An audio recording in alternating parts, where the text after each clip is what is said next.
You're the expert here, not me. Oh, China. So obviously we are playing Team Random in game number one, Deathmatch World Cup semifinals loser bracket. And yeah, Chinese is very interesting. Obviously we're starting with 7 villagers, so their start is super fast. But still, it's very important to split all your villagers building only one production facility at a time, so you get up your whole buildings all together a bit quicker. And Orchid is Interdimension here, is extremely good on this map. I played him in the quarterfinals in the winner bracket, and he just owned me on this map. So he will go for lots of army, lots of onagers, and a lot of map control, and we will see mass chukanoos and onagers here.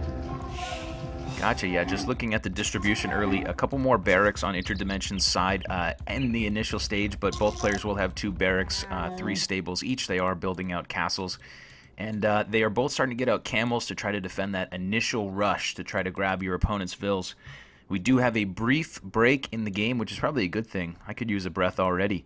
You can see that military is just slightly in the favor of Interdimension, but it doesn't mean a whole lot just yet. And villager count is identical. So these guys are trying to run in and snipe vills right now. You can see that Interdimension is not really getting that done on his side. Daywalker is doing a little bit better of a job, maybe. Nah, you know, there's plenty of halves there, so it's going to be all right. But he will grab another vill on the top. That will give him a 3 villager advantage, which is really nice in the early game to have a little bit of an advantage with your building ability. And we are at another brief break. Yeah, 3 vills ahead already. That's a nice thing. We're already later than the time where you can call a reset, which is the 2-minute mark. Interdimension will have all his castles up, and then we will go for the relic run most likely, and I believe that Interdimension has a huge advantage here if you look at the relic distribution. Yeah, certainly having 2 very close to his side and a 3rd that's in his corner will help him a lot. And those 2 neutral ones on the left-hand side will be heavily fought for. Most likely Daywalker will get the hill like northwestish from his base, and then he has easy access to those relics. But maybe Interdimension can snipe 1 or maybe even 2 of those, and that would be so great for him. Players pausing now. Daywalker, I think he is, although it's a very good time for Europeans to play, I think he's working night shifts. So he just woke up and only had 1 warm-up game. Not really sure if he can perform as well as we're used to. Gotcha. So Daywalker works the night shift. That's really poetic. Yeah, it is. Yeah, so primarily early on here, we're seeing heavy camels from the red player. We do have quite a few halves in play from Interdimension, so that could play a factor. Both players will have 4 castles up in no time. As far as resource distribution goes, the main gold and main stone very close to the blue player should be easy to take those. The nice thing, though, for Daywalker is he's got gold and stone on the back, which could be pretty useful. Pretty useful. He's certainly not going to get pushed on that side. But for the moment, we wait to see what these players are planning. Yeah, a bit of a longer pause, especially for deathmatch players who normally play the game lose pretty much always. So let's see. Now 1 villager kill for Interdimension, and now it's only 1 deficit, so kind of even it out there. Yeah, very quickly made up the difference. Castles will be up, and it will actually be a true game. We're not going to see somebody sniping get a win here. We're going to have to see somebody actually earn it. Big fight on the front. You can see the blue player Interdimension has the numbers, has the halves there. But like you said, there are quite a few Chukanu on the map for the red player here. Yeah, what's your actual game time? Because it shows that the post is at 12 minutes, and that's a bit weird. My game time is 5 minutes and 45 seconds. Okay. Now the battle will just catching up. Okay, Interdimension doing a nice job denying the castle on the hill there on the left hand side. And he's sending everything there. And as you can see, he's already sending the monk, and he's even going for the further relic. So not trying to take the easy one. And let's see how he's doing that. He might pick up the relic, and now he should go sweet move running to the house there. Yeah, so a little bit of chaos here after that pause. I am at 8 minutes of game time right now. Where are you at, my friend? Yeah, 8 as well. But yeah, just take over till we are both live. Sounds good. So yeah, we do have the red player Daywalker here on the hill with Chukonu, but actually Interdimension with higher numbers is at the bottom of the hill, trying to work his way up. Castle going up there, but it's not going up fast enough. Siege Onager or Onager is out. Going to get in one shot and then get sniped, and it actually looks like Interdimension could hold that hill. He could deny that castle. By the time I say that, though, you do see Daywalker is now in with another army to fight this again. Villagers enough there to finish that off. So the blue player really pushing that hill, but he's fighting uphill all the way, and he's not going to get the job done in the long run. That castle will go down. We will see a siege workshop and already a treb out on the bottom of that hill for Interdimension. Onager's on the way to try to clean up some of these Chukonu, and we are speeding our way through this game, trying to catch up right now. Villagers for Interdimension moving over to drop a TC on that far side of gold. On the other side of the map, we have castles and TCs going up, so Interdimension getting a lot of map control while he's really making Daywalker earn his map. You can see that he really fought that castle, and he's still trying to fight that castle. A lot of resources from Daywalker going in to try to get that thing down or slow that thing down. But in the end, that will go up at the expense of losing a little bit of map control on the other two sides of the map here to the blue player. Oh god, it's looking so incredibly good for Interdimension here. That's good. At the gold. Interdimension is 4-1 relics, has the 2 extra gold slots, and is actually mining the 3rd gold slot of Daywalker. So Daywalker is finding 2 to 6 gold now. It is with the relic deficit. A couple of good Onager shots there too while we were waiting for this. I'm still catching up to real time. Sorry for the speed and the chaos, guys, but this game is going out of hand. It's going quick. We do see Interdimension taking over the map, and as Nilly just said, taking over some relics. And we see a fight on the front. The red player with a bit of momentum. He will eventually push back that side, but at what expense? At this point, he doesn't really control a whole lot on the other sides of the map, and you can see mass exodus of villagers coming over from Interdimension to take the gold in the corner. He'll be taking stone on the side, wood on the side. He will have Chukonu in the back to stop any raiding. So he will eventually lose his momentum in the front to Daywalker's castle on the hill, but like I said, at what expense? He's got TCs up everywhere else, and he has 107 villagers to the 65 of Daywalker. 14 minutes game time for me, Nilly. Where are you at? I'm 8.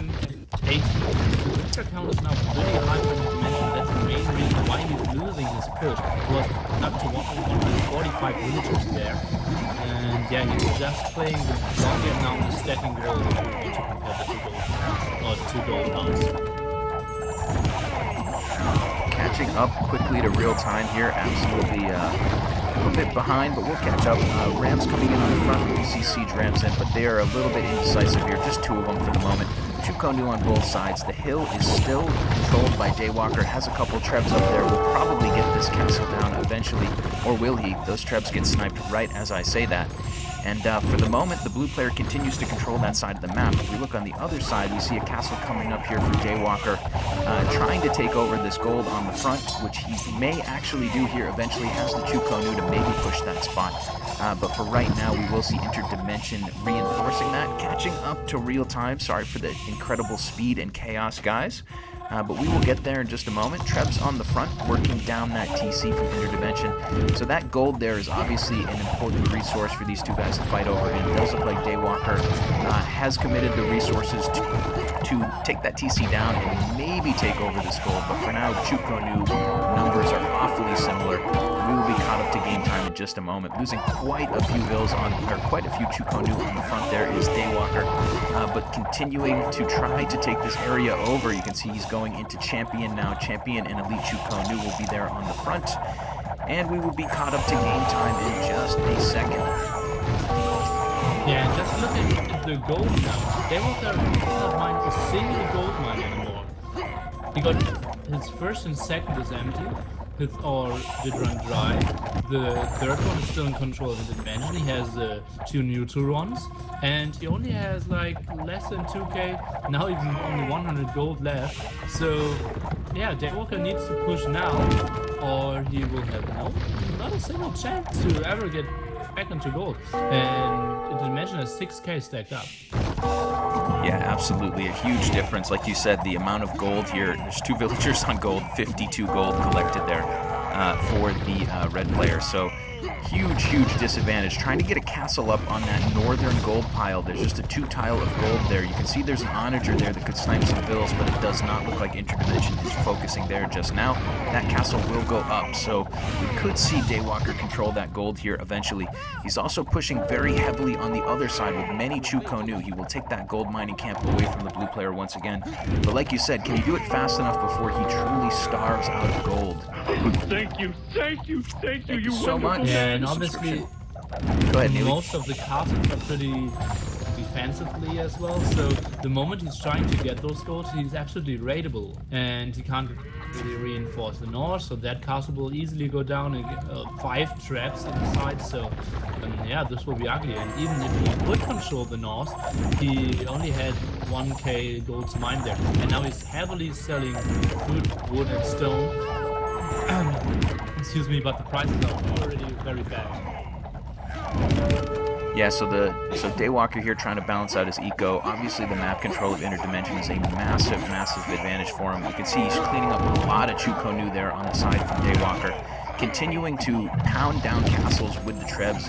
And there is the GG well played in game number 1. So game 1 will go to Interdimension. Had great map control, had a not the greatest beginning of the match. Lost a few vills to some early sniping, but was able to claw his way back in and get the win. Yeah, the main reason was why he lost so many villagers, or at least one more, was he played with 2 stables against 3 stables of Daywalker, who then obviously got a bit more of the control at the start, but is going into the weaker army in the early stages of the game then, because he is later on getting Chukunus, later on getting Onagers, and therefore, yeah, lost a bit of the map control. Yeah, so a nice game there in game number 1, and yeah, I want to say sorry to the chat. That was my bad on the sound. They were saying the game sound was so loud compared to our voices, but it should be fixed now. We should be good to go for game number 2. Let me update the score, and we will be all set. Man, my heart is racing from game 1. So much faster than what I'm used to casting. Yeah, obviously playing fast speed, and we are some behind, so yeah, it's super action-packed, and there's not like the phase where people are scouting their spots and trying to lure a boar, and you have to say, oh, he's putting 3 on wood, not on 4 on wood, and trying to do into heavy strategy, but in deathmatch it's like starting from the first seconds and everything is dying all over the map. Very, very intense game. Yeah, so yeah, the sound should be all right. Let me see what else is up in the chat. Turn down the in-game volume. Yep, sorry about that, guys. Too high compared to the voices. Appreciate it. Sorry about this, guys. You know, working out the kinks here. Going to do a nice little co-cast of Game 2 with Nilly here. We are going to jump in just a moment. The players have launched, but the spectator delay has not started, so the game isn't actually started yet. Game 1 will go to Interdimension, best of 7 series. Game number 2 will be map and civ chosen by the loser of game number 1. So Daywalker will get his choice. Do you know, by chance, Nilly, do you have any insider information about what you think he'll pick? Not really, but I would be surprised if we see something very uncommon. I believe he is super strong in Green Arabia, Franks, Huns, those very like typical and very often played civilizations and settings. So I would be surprised if we see something extraordinary like Baltic or Team Islands with Aztecs, for example. Ah. Yeah, so for the moment, Daywalker unfortunately dropping from that game. We're going to get it restarted here in just a second, guys, and I will put on just a little bit of music, and we'll get ready to go. Let's see. Cool. Glad to be back on Voobly Official. It's been a little while since I've been on here. Nice to be part of the Voobly Official team. Thanks for joining me today, Nilly. Yeah, thanks a lot for having me, and yeah, I'm very much looking forward to casting with you the other games, because think those could be great, but at the moment it feels a bit like Daywalker's not really having, let's say, the performance that he wants to show. He might be very tired, didn't warm up, and honestly, those aren't the greatest settings for him either. He's like, if there was a Hans GA tournament, he would go like pretty surely top 5, but here those settings, like, they're so uncommon. We will see Persian's Gold Rush, Double Arabia Goth, Prairie Franks. Those are all settings that are very uncommon for deathmatch players, and yeah, you really need to put on a lot of training for the last like 1 or 2 months to really stay on top and claim one of your top 3, top 4 spots there. So yeah, it will be hard for him. That's why we watch the game, right? Maybe we'll see something extraordinary here in game number 2. I hope so. Yeah. Yeah, I hope so as well, but would be very surprising because Interdimension is the guy who absolutely did put in the hours. We trained a lot. He's playing a lot with Jitba, played some with Kellen as well. So all the top players there. And Daywalker is just playing some casual games, maybe some with his brother. Yeah, I never seen him like train Baltic, for example. So I just want to say thanks to Marintho, hopefully I'm pronouncing that right. Thanks for subscribing to Voobly Official. That's helps everybody involved. Voobly is the bomb diggity. 40 seconds left. Yeah, people are still saying that. Old people like me. We have 40 seconds left on the spectator delay. We'll launch into game number 2. And yeah, I will defer to you, Nilly, if you want to jump in first and tell me what you see from this map. Okay, that's very sweet settings here. We have Teuton's War on Gold Rush. And the distance is super short, super short. So basically in the middle you can see so much gold. It might not even be the most important part because players can actually fight each other without going through the middle. So we will see a heavy rush here, and this might be a very short game. Now every villager counts in every unit. This will be action-packed from, yeah, actually starting now. From the get-go, we can see that Daywalker's going to have a paladin out, but he may lose a villager there. Yes, he will. So 1 villager down for the red player. On the blue side, I do not see a villager down yet. There is one being harassed, but I think this paladin is going to be in time to save him. Yes, so 1 villager advantage right off the bat for Interdimension. That's going to be potentially interesting. Won the last game with a slight villager disadvantage in the early game. He's spamming out paladins, siege workshops on the front. We will see the red player go primarily stables and castles with a few barracks as well. No siege workshops coming up for him just yet. Yeah, and this will be so tough. You don't ever want to lose a villager against the starting scout, but normally you should even save your villagers against hussars, but against the scout Teutons, that's so uncommon. And yeah, let's see, a lack of siege workshops is a bit worrying for Daywalker, because Interdimension now will have some scorps, he will have siege onagers, and this will perform so well against all the Teutonic knights that Daywalker will be relying on. Yeah, so those siege onagers coming out already. Still no siege workshop down for the red player. Is defending his side pretty well here. Does have the paladins out, but you can see a 2 villager disadvantage already. However, well, there were a few idols there. Castle trying to go up on the hill for the red player to try to push toward that center area. Same thing going on here for blue. He's going to have that one little hill. That's going to be a nice location. That is the highest point on the gold rush from Interdimension. Once that castle goes up, he'll probably be quite happy. Military counts right now are about equal. You can see there are a lot of halbs on the map for the red player and the blue player. I shouldn't say there's more, but yeah, castle's coming up, siege onagers coming out. We will see siege onagers from the blue player first. Just now going down with siege workshops is Daywalker. So we could see a heroic shot here in the early game, but I think it's going to be pretty much a dead heat. Do you see an advantage yet, Dilly? Yeah, I give the advantage to Interdimension. He's getting the nice high hills. He did deny the first castle of Daywalker there in the middle. And something we didn't mention yet, he got the market. So he did sell some food and wood, and now has 2k more gold, which he can use. And since Daywalker will be struggling to access the gold properly, those 2k gold will affect a lot.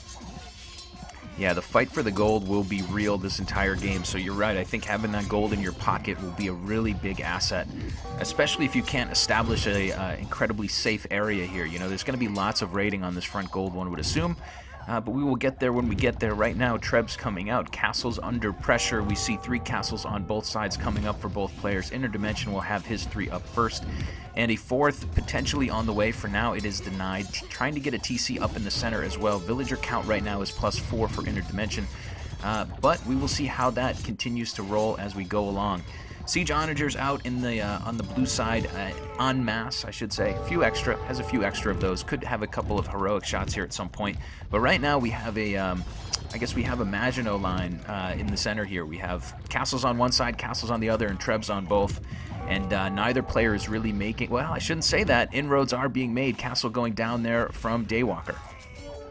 Yeah, I think Interdimension is having the advantage since he has 5 traps to 2 only, already sniping 1 castle there, and it's so tough to kill traps because the range of the castles are just, yeah, it's just ridiculous, and therefore they're so tough to snipe with either onagers, bombard cannons is not even an option. So yeah, it will be very hard for Daywalker to stop that and really control the middle. And Interdimension already building a mining camp there and is getting nicely sweet gold there. Yeah, really nice play from Interdimension, just sending 3 or 4 paladins to the top. Was able to snipe about 6 vills. Obviously a fantastic trade in the early game of Deathmatch. You can see now he has a 10 villager advantage approximately. That is a huge advantage. Forget the 3 paladins, they don't matter. Elite Teutonic Knights on the side, paladins under the castle, and right now, like you said, there are a lot of Trebs on that blue side. There's only 2 for the red player. Yeah, but Red has a nice hill there. I think he has a higher hill if he controls the right-hand side. He's getting gold in the middle as well, and has a reasonable eco. Started already some farming, and he will have more wood and food compared to Interdimension, obviously. He's now trying to crawl a bit more to the middle and trying to snipe. Population is a bit better for Daywalker.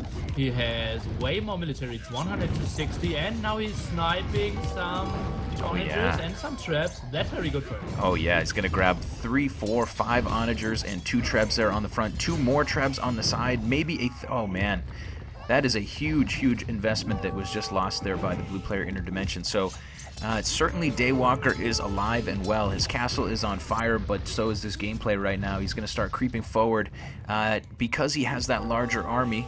I think he can still keep pushing forward. He sacrificed a lot to get in there and snipe those expensive units, but I think it was worth it. Yeah, absolutely. I think Interdimension was pushing a bit too much there. He would have needed another castle to just secure this area a bit better. And now even losing some more paladins, but now he thinks better of it and is going back.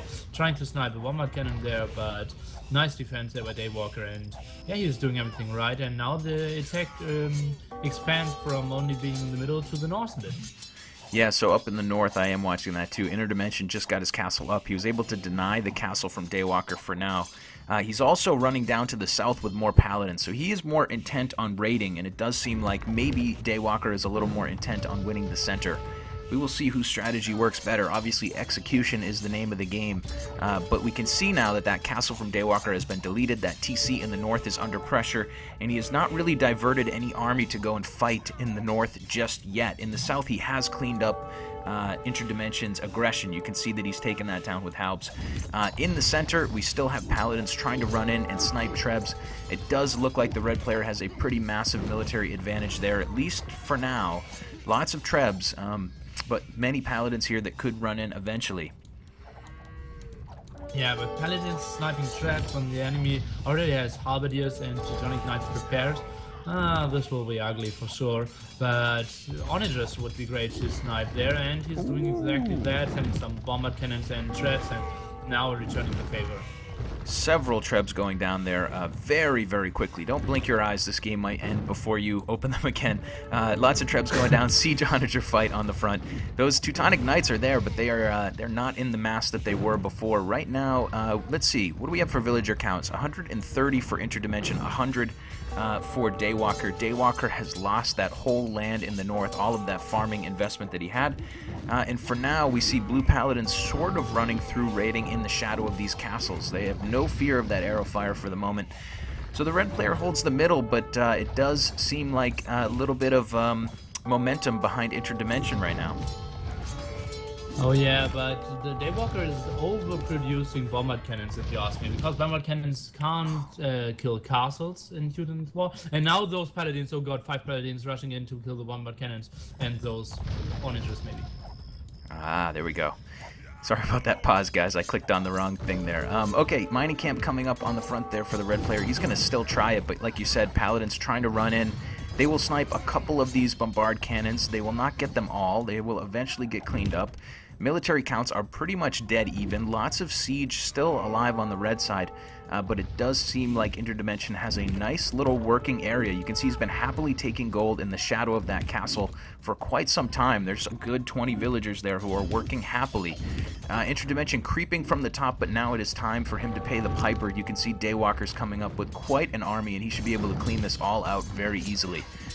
So Daywalker's going to get a win in the north, but while he does, the Paladins will rush in from Interdimension and start sniping down villagers who are mining gold.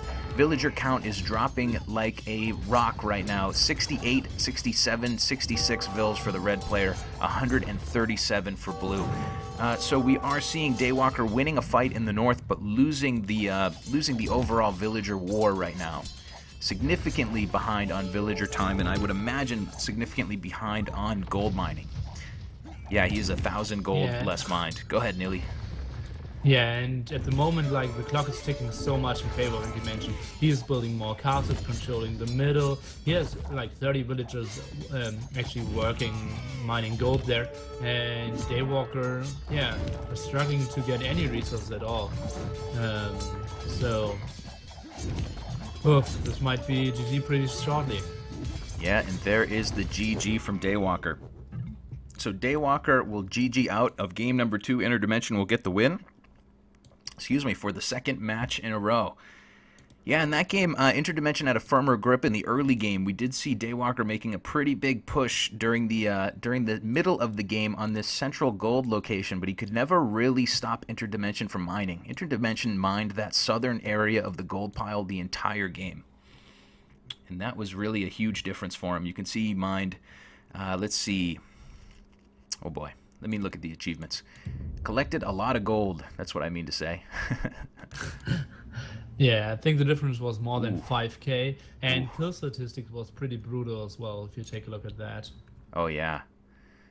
Yeah, 400 to 300 kill death, basically. Yep, so there you go. Interdimension will win game number 2. We will jump out of here, put the overlay on, and prepare ourselves mentally for game number 3. I don't know. Yeah, this will be the home map and home civilization of Interdimension. Obviously, Daywalker has to mirror the same civilization. And yeah, Interdimension is a guy who really puts a lot of thought in what home map he wants to go for. He trains a lot and did prepare his home map as well. So we will see something uncommon and well prepared. Well prepared is exactly what I'm looking for. I can't wait to see what he's concocted here. We have a minute left approximately on spectator delay, and we'll jump in. This is Killer B. I'm here with Nilly, and we are going to be 30 seconds away from game number 3. Interdimension here could, I mean, like you said, could be pretty well prepared and might get a third win. Pretty darn difficult to come back from 0-3. But let's see how this one goes. We're ready to launch.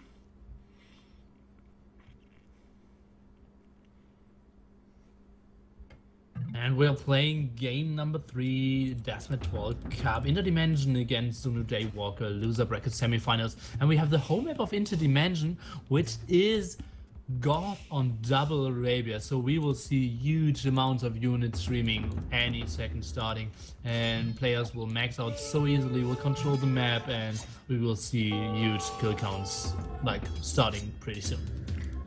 Yeah, good rating early from both players. Blue player has split his Hussars up. You can see, well, one of them's active, the other is not. The red player did send them in together, but they both got cleaned up. Right now, Interdimension is +1 Vil, and like you said, we're going to see a lot of champions right now being spammed out of barracks here from the blue player on the red side. I would assume we're going to see the same thing. Yeah, champions up the wazoo. Siege workshops to go along with them. One heroic onager shot could really change the game here.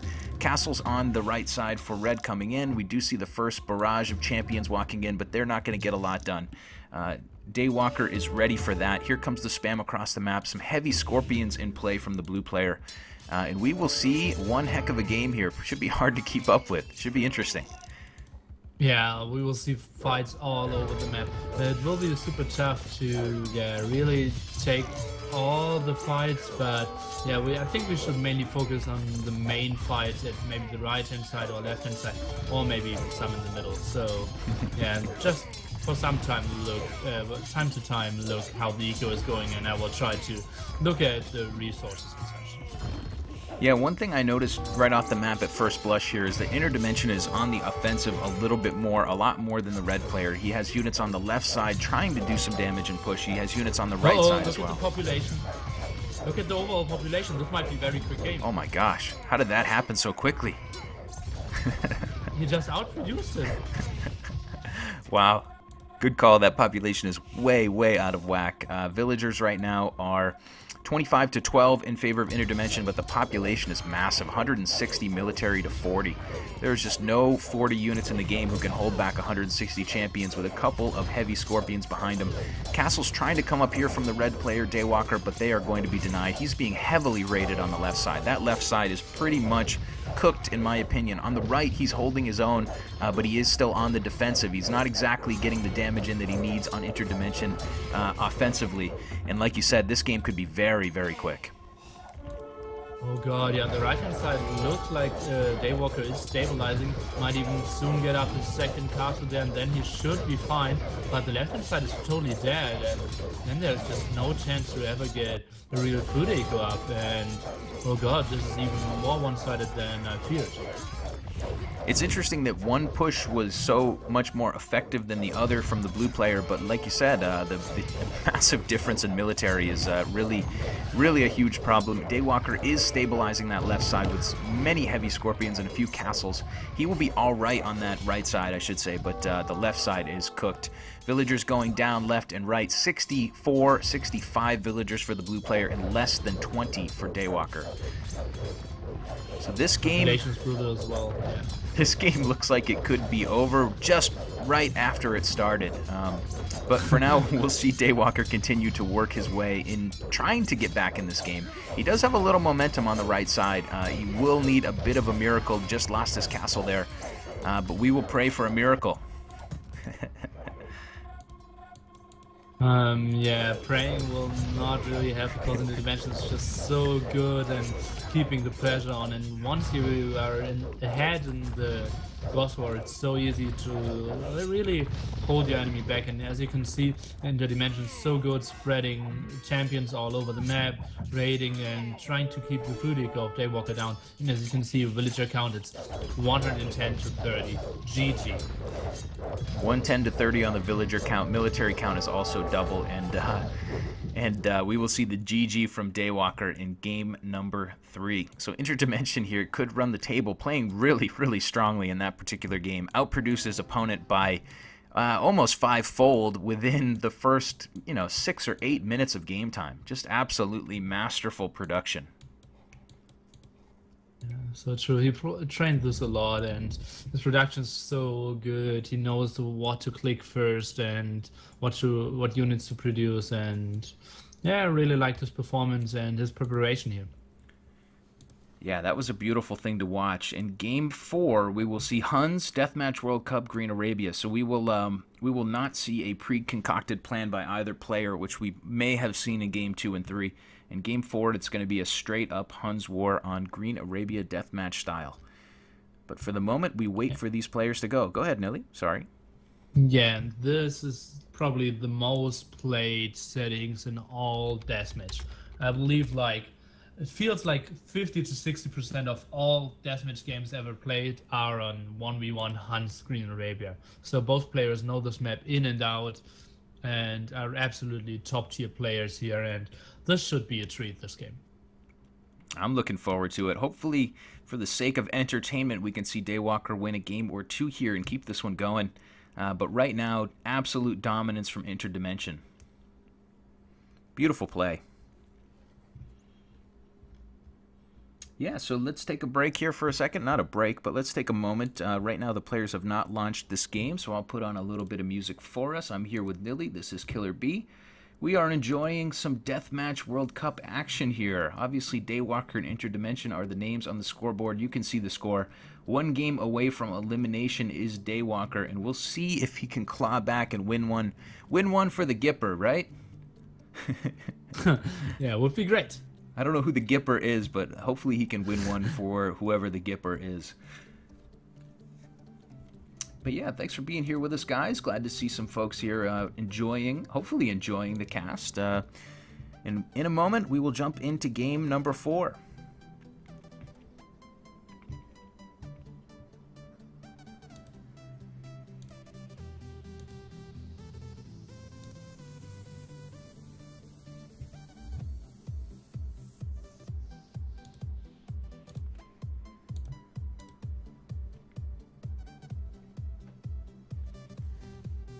All right. Yeah, just waiting for the players to get... They probably need a break and a glass of water. These games have been intense. I'll drop a shameless plug in the chat because I am shameless. If you guys want to check me out, that's my Twitch channel. Come by and say hi. Nilly, do you want me to drop a link for you? Are you on Twitch actively right now? Not right now, but I will be in like 5 weeks, and then I will stream a lot, I believe. Oh man, looking forward to that. Are you working right now? Working hard? Well, hardly working. Well, I'm in Las Vegas and trying to, figure out how much luck I have in some poker tournaments. So, not at home and can't really stream at the moment. That's why I'm co-casting as many games as I can. Well, I'm glad to have you here with me and bring some expertise, some gravitas to the cast. This is a best of 7. Hopefully so. Toom was asking if it's best of 7. It is. Go ahead, Nilly. Sorry. Yeah, I'm still a bit sad how Daywalker is performing, that he really couldn't show his full potential here. I even told Interdimension, okay, Daywalker isn't 100% feeling it at the moment. We will delay the games for 10 minutes and I will give him a warm-up game, and Interdimension gladly agreed. So, but that wasn't enough. Like, Interdimension was here 3 or 2.5 hours earlier, did some warm-up games, did some smoking, relaxed after he warmed up, and yeah, that's just the preparation I want to see on a very high level here. Yeah, it's been wonderful to watch him. I mean, just the last game particularly, obviously, was a game that he choreographed and really planned out in great detail, and that was a beautiful game. We have launched. The players have launched. We will launch in a few minutes once the actual game launches. And until then, let me turn this music off. It's just too ominous for me. Too much. Okay. Yeah. Yeah, so this is a best... So, go ahead, Nilly. Yeah, this is the map where Daywalker's comeback needs to start, obviously, being down 3-0 in a best of 7. But I think the settings are pretty good for him, or at least this map is pretty good for him to take a momentum switch, because the map obviously played most of all the settings, and the ego is pretty big in this one, because most of the time in Hansje the better player wins. And if you win this one, you're all set to get a comeback and get your confidence on the right street again. Yeah, certainly confidence is going to be an issue when you're down 0-3. Obviously, a win in this case would be a big confidence builder and maybe would, breathe some new life. Here we go. Let's go into game number 4. All right, game number 4, Deathmatch World Cup. This is Interdimension versus Daywalker. You guys can see the score. I can see it too. It is 0-3. We need to see a win here from Daywalker. It will be a Huns war on Deathmatch World Cup Green Arabia. I am Killer B. I'm here with Nilly. Hello everyone, and the most important thing already, Interdimension did build a market and did sell endless amount of food and wood, and he already let me quickly check 4k gold. He already has 4k gold extra, so sold endless amounts, even sold 1.5k stone, so he will just produce paladins and CA, yeah, so there's no tomorrow. Yeah, nice quick build the market, trade, and then delete. Very nice, very fast. You can see that the stables are coming up for both players. Blue player will be a bit behind. Had a few villagers tasked to building that market. That is going to leave Daywalker an opening, but like you said, Daywalker will have a lot less gold to work with, at least in the early game. Paladins coming across the map for the red player is going to try to come in and maybe do some damage on some of these villagers, but is mostly getting cleaned up right now by Interdimension. Villager count is 9-5 though, Nilly. Yeah, that's good, and he's ahead by 15 military even, so the moment Daywalker can take good fights, he might keep Interdimension at home, and then he can, yeah, slowly start to build a good game, and obviously Interdimension will struggle to ever get a lot of wood and food again, because he sold so much. Now he has way more gold, but the weaker army, and oh, Daywalker is doing exactly that and sending a lot of villagers to the front and building an offensive castle there, but he needs to send all his army now, and we will see, yeah, a lot of fighting on this screen here. Yeah, it looks like he is intent on some map control. You can see that he has a 7 villager advantage. Trying to circumvent that army to the north is Interdimension, but he's not going to sneak around that side, not for free. There's plenty of military there from Daywalker to take that fight. On the front, there is a massive fight right now. Military units are 130 for the red player, so he should be able to hold and get his castles up and eventually make a push to probably win that side. On the top side, you can see those blue paladins did get a little damage in, but not too much. Right now, the focus is in the center. Castles coming up everywhere. Villager counts are about equal. Daywalker did get his castle up, though, and he will get another one up behind it. Yeah, that's a nice and sweet forward base there of Daywalker. I think he's struggling to get enough siege structures up, because he will struggle to get enough rams, but oh, the population is 160 to 100, so that's very good for Daywalker for now. Yeah, he's in good shape. Slight villager advantage, definitely has more map control and does have the larger military as we speak. Both players going with a diverse mix of heavy cav archer, paladins, and halbs. Right now on the hill is Daywalker, doing a really nice job to take that fight from that tiny little hill, that one panel tall hill, but that's all that you need. And for the moment, he's going to keep the pressure right into Interdimension's face while he builds castles up behind Interdimension's face. Interdimension trying to sneak a few paladins here and there over to the top, but I don't think they're going to be able to get a whole lot done. Just 2 paladins there. Well, 2 paladins can kill a lot of villagers if unnoticed, obviously. 1 paladin was waiting there, but the main action is in the middle, and it's still looking so much better for Daywalker. He has so much more army, but lacking the rams, and yeah, the rams of Interdimension kind of keeping him alive here, but oh god, look at the minimap and all the red dots all over it. But the 2 paladins arrived at the main gold spot and are killing a lot of villagers there at Daywalker's base. Yeah, those have not been noticed yet, and several villagers have gone down. Interdimension will bring the villager count equal before Daywalker responds to this. He still has not sent any military, but he will now go over and clean that up. The fight on the front, like you said, the Rams tanked a lot of arrow fire. They're not exactly the best tasking, but eventually he will get these castles up, and I think that was the whole point of that early forward pressure, was to give his villagers a chance to get the castles up. And now there's no chance of Interdimension pushing there without mass rams or a lot of traps. So yeah, Daywalker can absolutely stabilize in the middle, can take the map control, already has 2 monasteries prepared, will get a lot of relics, is getting the extra gold spots, already 1 relic collected, so it's looking good for Daywalker here to get on the scoreboard. Yeah, Daywalker here, we are all pulling for more games, so we're hoping Daywalker gets a win out of this one. Right now, villager counts are about dead even, and military is about dead even. The red player here is still trying to get that 1 castle to the right side up, but there are so many cav archers there who keep picking down vills. Right now, there is 1 vill alive, though, and she's going to finish that castle just in time to get a little arrow fire in, but it does look like it will go down here to Rams. So, Daywalker here will have 2 castles in series and a couple of trebs and rams to support it, but he will not have that 3rd castle off to the right. That was a bit too ambitious, I suppose, now that we look at it in hindsight. 2 more units sneaking up across the top for Interdimension, a couple of heavy cav archers. And right now, this game is really stabilized. Yeah, maybe a bit ambitious, but did buy himself some time. The resources of Interdimension are super low if you look at this. Only stone is a 1 over 1k, and we have another small pause here. And now Daywalker is the one getting the gold spot of Interdimension. A bit of a reverse deja vu here from game 1. Sweet move there and really aggressive play by Daywalker, and absolutely what we wanted to see from him. Yeah, this is very nice, aggressive early play from Daywalker. Interdimension went with that early market and tried to get the resources in his favor, but in the end did lose a lot of momentum starting the game and has not won it back just yet. Does have a TC over here to the side, which is basically totally clandestine, could be raided at any moment. That one in the far right corner is taking gold happily, but will eventually run out of it because his opponent Daywalker here controls the entire map. Paladins pushing on the front, siege rams along with them, and what does the blue player have to do to respond to this?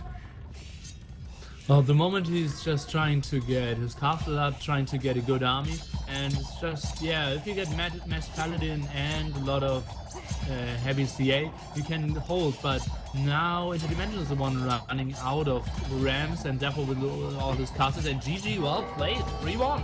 All right, we wanted a win here from Daywalker to see some momentum, to see some more exciting games, and that's what we're going to get here. Ooh, that one went by in the blink of an eye. Great play there by Daywalker, and now you can see why he is in the gold bracket and so far in this tournament, and was seeded as, I believe, like 5th player or something overall. So yeah, now finally showing what he's capable of. Yeah, very, very nice game there. Yeah, so Nilly, a lot of people in the chat are asking about where we're at in the brackets and what this game actually means. Do you want to explain it? You said it off the top, but I think a couple people just joined us and they're confused. Oh, okay. Yeah, absolutely. So we started the tournament with, I assume, something like 70 players, and we had 8 seeded players. So we started with the long group stage of those like remaining 62 or something.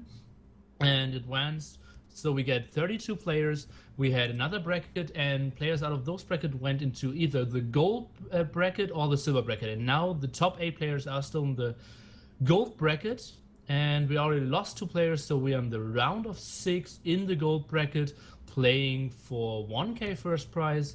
And we'll see how they will play out in game number 5. It will be Prairie Franks War. For the guys who do not know the difference between Prairie and GA, you start with 2 hussars, or in this case 2 light cav, and there are no hills on this map. So camping is less viable, and pure aggression will start pretty early because it is super tough to protect your villagers in Franks War, and we will see lots of villagers dying here. So as you said, game number 5, Deathmatch World Cup, Interdimension versus Daywalker.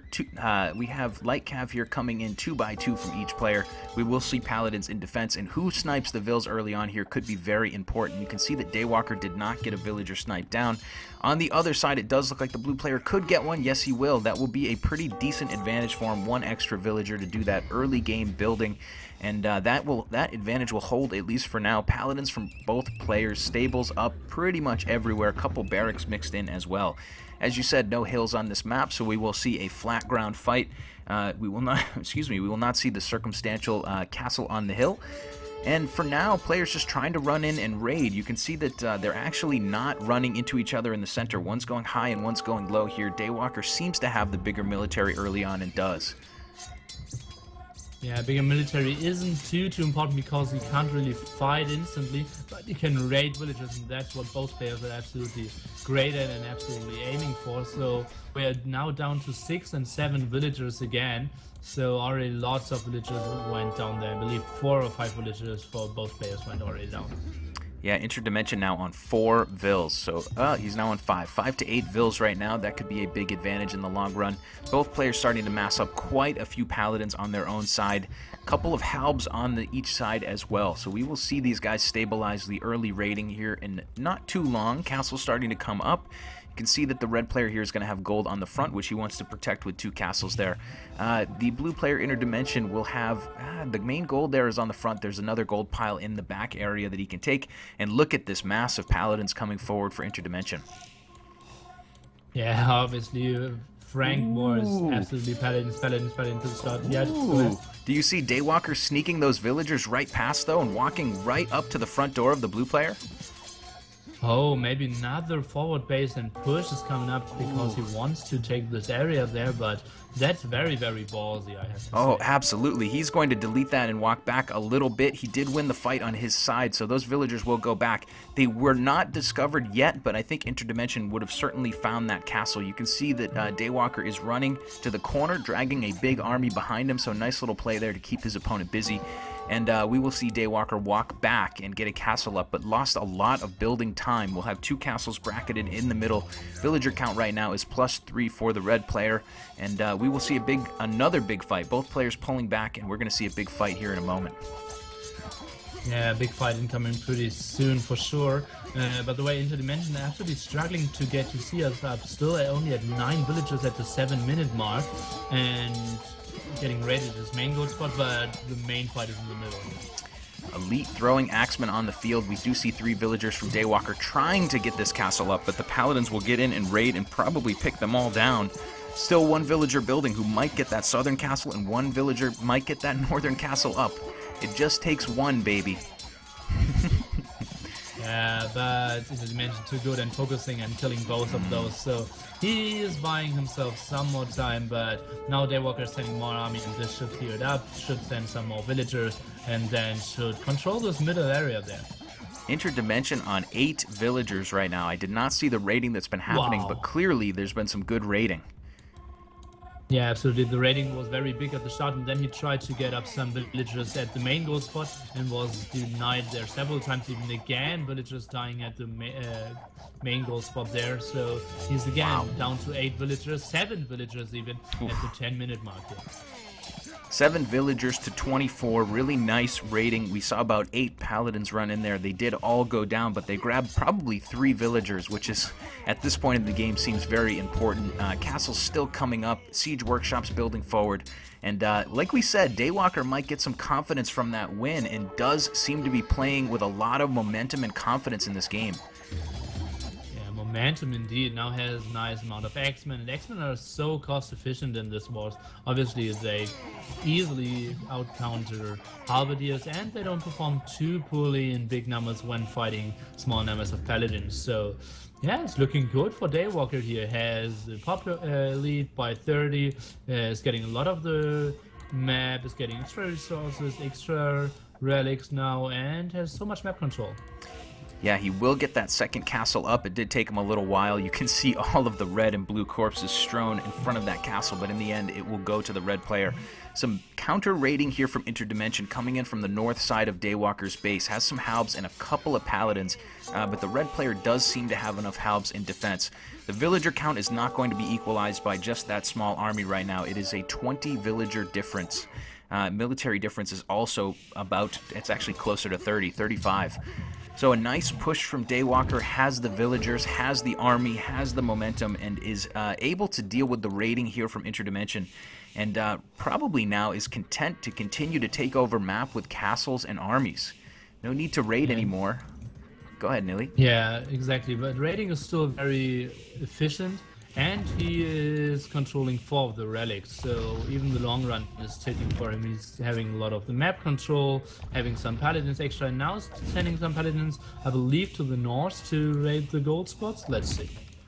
Yeah, those paladins will run up north. They will find a stone pile and start doing some damage. We can see Interdimension has a few paladins roaming around trying to find a spot to raid, but I don't think they'll get anything done. A couple paladins already in defense there for the red player. A couple more villagers picked down now, and it does look like Daywalker has stabilized control of this game. Right now it is plus 26 villagers and plus about 40 military, 35-40 military.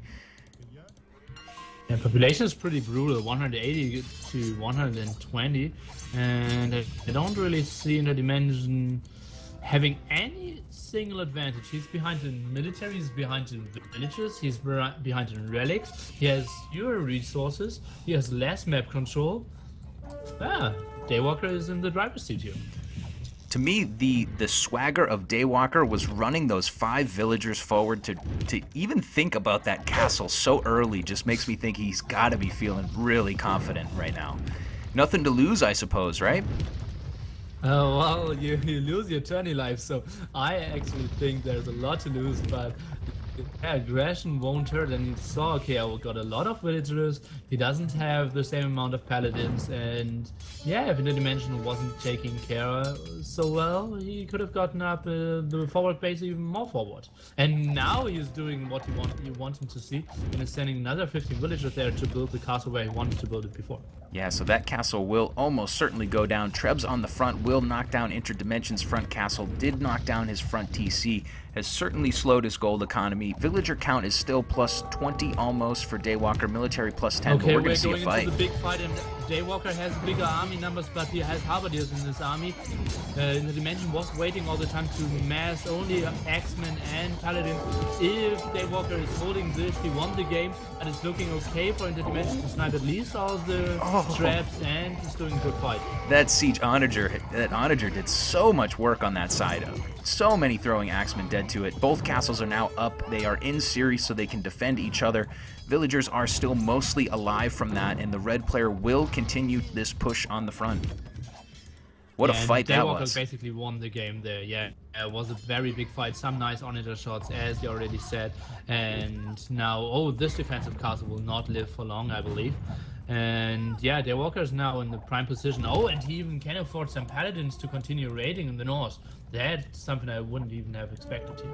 There's a lot of paladins there too. I mean, considering the lack of arrow damage that 3 villagers inside a TC will do, those paladins should get a lot done on the front. 3 trebs on the side where the 2 castles are working to take down both of those forward castles from Interdimensions. I shouldn't say forward, but those last 2 defensive castles that really stop Daywalker from running straight into the economy. Villager count is equal, but military count is massively in Daywalker's advantage, and the map control is massively in his advantage as well. Yeah, so true, pointing out all the right aspects. And so many castles of Interdimension already went down, and GG. GG. So we are going to see game number 6 here in just a moment. Just when I started to lose hope, this series really did get interesting all of a sudden. Yeah, it became interesting, but Killer B, I have to tell you something. Look at the settings of the 6th map. 6th map will be Goths, Deathmatch World Cup, Double Arabia. Is that right? Exactly that. And where we saw a very one-sided game in game number 3 there, and sadly I would be surprised if we see much longer and better performance there from Daywalker. He did struggle a bit in the game against Praxis there. In his quarterfinals winner bracket game in the gold stage. So, and he didn't perform too well here against Interdimension. So, I would be surprised if he now puts a winner out of his sleeve. We will see that in just a moment. About 1 minute of spectator delay. Is there a place where the bracket can be found? AOC Zone has the brackets for this tournament. We have 40 seconds left, so I'm going to jump into the in-game overlay. I'm here with Nilly. This is Killer B. We're having a good time here. I did not update the score. Let me see if I can do that real quick. It is now 2 wins to 3, so we will see another game. This is best of 7 in this series, and we'll see how this one goes. All right. Game number 6. All right, here we go. Game number 6. We have Interdimension and Daywalker Deathmatch World Cup. Daywalker with some momentum here, but Interdimension probably with a big advantage based on the settings of this game. Siege Workshops coming on the front right away from Interdimension. Several barracks. We are going to see double Arabia Goths here. Siege Workshops on both sides for the blue player. Similar build on the red side. Go ahead. Again, we will see a lot of champions and siege workshops, and yeah, this time we will take a closer look at the population. For now it's 20-20, so no big difference there. Maybe Daywalker just forgot to produce some champions in game number 3, and therefore just got snowballed into his face. Now he's earlier with the siege workshop and even ahead in population, so this might be the surprise. Yeah, we'll see. At the moment, it does look like both players obviously dealing with being housed, but Daywalker has more houses up earlier, at least from what I could see, and will have a slight military advantage. +8, villager count is dead even.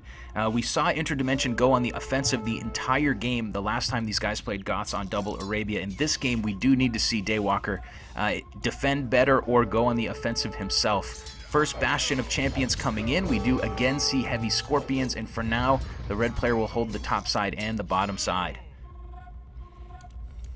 Yeah, so true. And Interdimension already getting the market, so he wants to sell some wood and get a bit more gold out of there.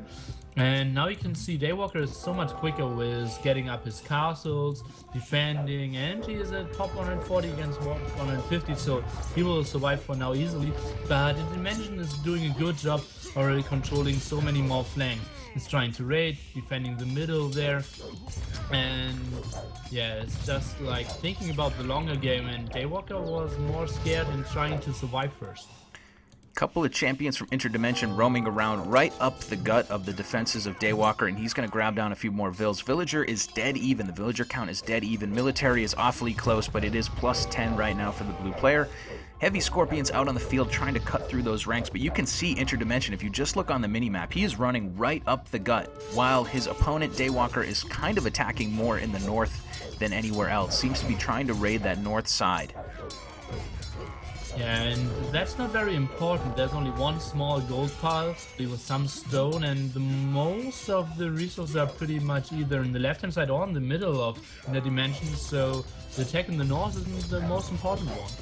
Yeah, that castle in the center will be denied from the red player, so the middle will still be open to Interdimension. The bottom side for red has been stabilized, so Daywalker will be happy there. Is going to send some champions forward. Will not be in time to deny this TC, but probably deny some villager work time. He does still have a small army in the north, but that pressure up the gut, that central pressure on Daywalker is annoying. He's got a castle on 60%. He needs to win that side quickly and start pushing out in the center, or else he's going to have a huge hole that accesses his economy.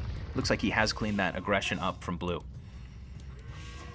Yeah, good job so far doing some damage in the south as well. Is now getting raided in the north though, so yeah, obviously attacks all over the map here. Yeah, he is getting raided pretty heavily in the north. You can see the villager count is -20 here for Daywalker. Military is -10. He needs to get more villagers out on the field. Interdimension is going to try to circumvent all of those castles, but it does look like his champions are unfortunately headed toward that castle for a moment. They'll get the job done.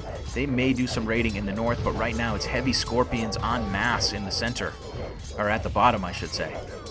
Yeah, the bottom team now is heavily behind the army in the south, and the dimension will kill those to sea most likely, and still has a lot of scorpions, but not enough to protect. So the moment Daywalker gets out some Huskarls again in the south, he could easily clear up what the dimension is throwing at him. Yeah, this is tough though. Daywalker on 53 vills to 98. He's going to lose a TC and about 10 more vills, 8 more vills in there.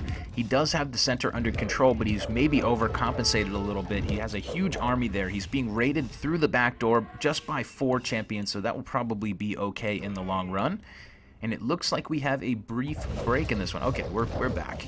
Beautiful. Yeah, that push on the south. Daywalker now, he is ahead in points, but population again is pretty evil. 180 to 120, being heavily down in villages, although the military count is in favor for him, but he needs to get up his eco. Let's take a look at his resources. He still has 2k food and should not really spend too much on producing military units now, because he needs to get up those villagers, but a lot of TCs are cute for him, and if he can hold a bit more, he should stabilize. 4 elite Huskarls roaming around in the back for Interdimension. They're not going to get a whole lot more done here, but they did keep annoying the red player. 135 vills to 68 right now. Another TC will probably go down. lickety-split here once the blue player wants to take it on. Oh, big fight in the middle. Ah, yes. Big fight in the middle indeed. Many, many, many heavy scorpions there. Lots of champions and Huskarls trying to run in and snipe these Trebs, and they'll get one, maybe two. They'll get two of those now. And that will, man, that push could actually be something for Daywalker. Indeed. To cast it then, if those fall, yeah, the ratings into the eco are pretty easily done there, and the eco is so accessible, so he needs to hold those castles in the dimension, that is. Yeah, but again, Interdimension really focusing on one TC more than the other. This time he's going for the bottom TC of the red player, and he's got Heavy Scorpion sort of rolling everywhere through that economy, and he's going to start picking villagers down while the fight in the middle is actually heating up a little bit. Quite a few Huskarls coming in. We do have several Heavy Scorpions that will clean those up. A couple Vills being picked as well. So right now, Daywalker is in okay shape, is creeping up on the villager count, but is being raided in the back. And the big problem now is that Daywalker is a bit too heavy on Scorpions and very immobile, therefore, because yeah, he can't really take any fights except the ones in the middle, and Interdimension is just toying with them and attacking wherever the Scorpions aren't. Yeah, this entire army of Scorpions is slowly rolling back to deal with the pressure from blue, and that is obviously not efficient. He's really taking his foot off the gas here. He's going to lose another TC very shortly in the south. He is raiding in the north, is Daywalker. But he does not seem to be cutting his opponent off from any important resources except for about 350 stone.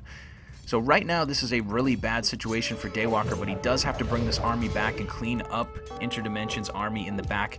Meanwhile, while he does that, Interdimension running elite Huskarls through the middle once again. He will run right past that castle and right into the economy. Do you see this, Nilly? Oh yeah, this might get ugly. Oh god, if you have kids at home, close their eyes. So many villagers will die here. Oh man, those villagers can't even fit into the castle entity you see close by.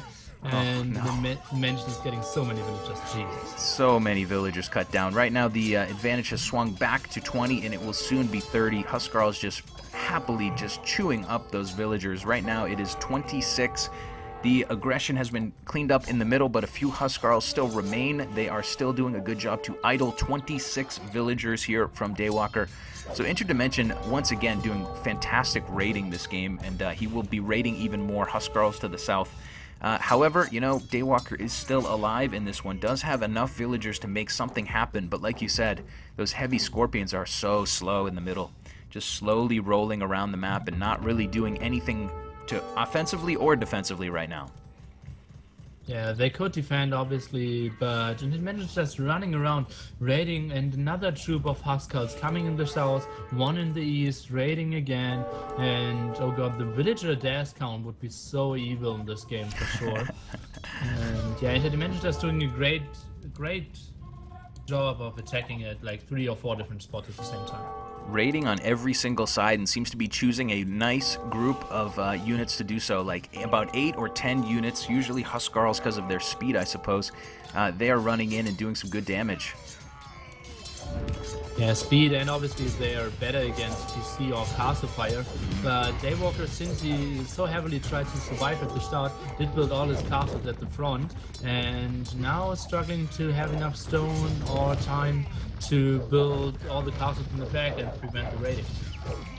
Yeah, right now Daywalker has cleaned his side, but will be down by 40 villagers. He will have 20 more military units. If we look at resources, Daywalker's floating a lot of gold, has a decent amount of stone. His opponent is a little bit more balanced, but both players hurting for food right now. So the villager advantage for Interdimension could be really useful. He can certainly task more villagers to farms, and he should be okay. Still raiding in the back with champions. Fight on the front seems to be focusing on those barracks right now, but the middle central battle is heating up once again. Oh, big onager shots might be coming in. They will get sniped down there on the front. The onagers still waiting and lurking, trying to find something to do. Several villagers here forward for Interdimension, but I don't think he has the army to really support this. Maybe using them as a meat shield, or he's just trying to get a castle up there in a moment, I would suppose. There we go, castle up on the front. Trebs will, they will not get it down. Did look like the blue player deleted that before the first Treb hit.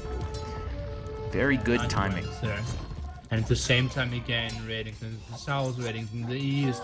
Interdimension is just so active, and Daywalker, he needs to either build like 1 or 2 castles, or yeah, just send some champions and clear those forward bases up. Yeah, just relentless raiding here from Interdimension, who's doing a great job to continue to keep his opponent down. He's still down by 30 villagers. Military count is now in Interdimension's favor, but not by much. The military counts are still close. He should be able to boom his way into a victory here at some point, but Daywalker holding on with plenty of gold, just needs some food. Both players really, really hurting for food right now.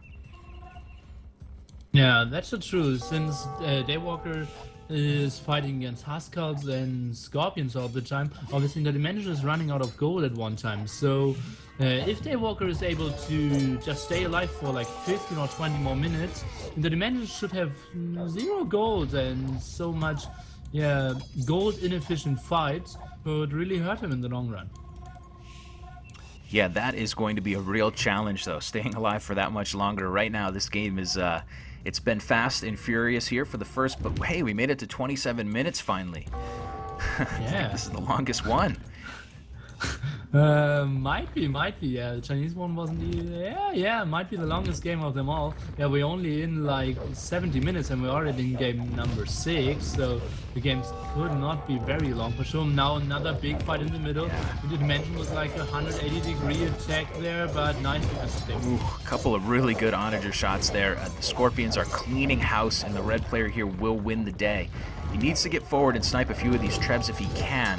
There are 5 trebs. His castle will go down lickety-split, and he is going to do that now with some elite Huskarls. He needs to get in there and get that done.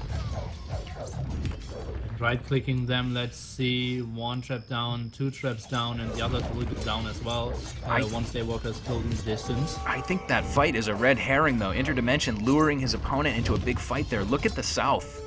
In the south, champions with several trebs behind them are going to work into Daywalker's area. So it seems like maybe Interdimension wanted to get his opponent's attention in the middle and is now just happily taking the entire southern area of Daywalker's base. Yeah, and I believe Daywalker will be heavily housed there because, like, yeah, close to 100 pop is there when it comes to houses and TCs, so... Yeah, but Daywalker has a lot of castles, so not housed for now, but still only 100 villagers and struggling to get more very low on all resources, except gold, 7k.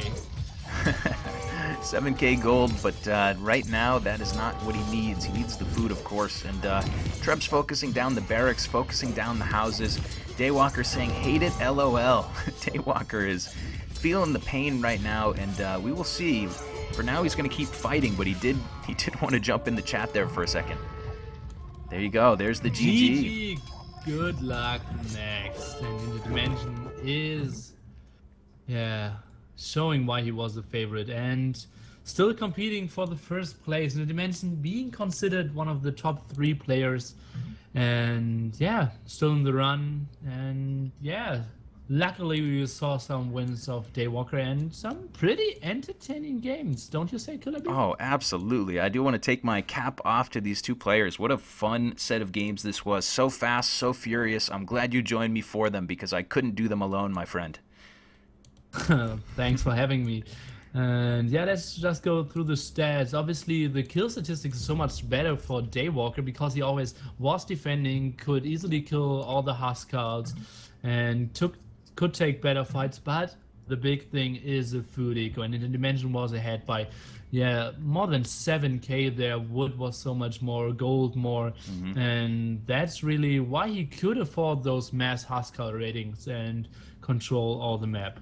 Great job. It seemed like he was one step ahead. Interdimension really was hitting Daywalker right up the middle early. Daywalker maybe overcompensated once he cleaned that army and really reinforced the center. And then we saw Interdimension just circumvent all of those castles and all of that fortification. He went around the sides and raided the back area. So Interdimension really with a wire-to-wire win in that game. A very nice series. It will go to Interdimension. And I will kill the stream. Thanks so much again to everybody for being here. Thanks so much to you, Nilly, for casting with me. Yeah, it was a great pleasure, and hopefully we can repeat this because we have lots of action coming up. We have, for example, Roomstock against MBL on Sunday. We still have great players like Mr. Yo, Back-T, Petro. All of them are still in the bracket and in the tournament. Yeah, looking forward to those games this weekend. Everybody, thank you for being here. Thanks to Voobly Official for giving us a chance to do some fun games here. Hopefully you guys had fun. I'll catch up with the chat after I kill the stream here. And yeah, thanks again. Thanks for supporting Voobly, and GG's. We'll see you guys later.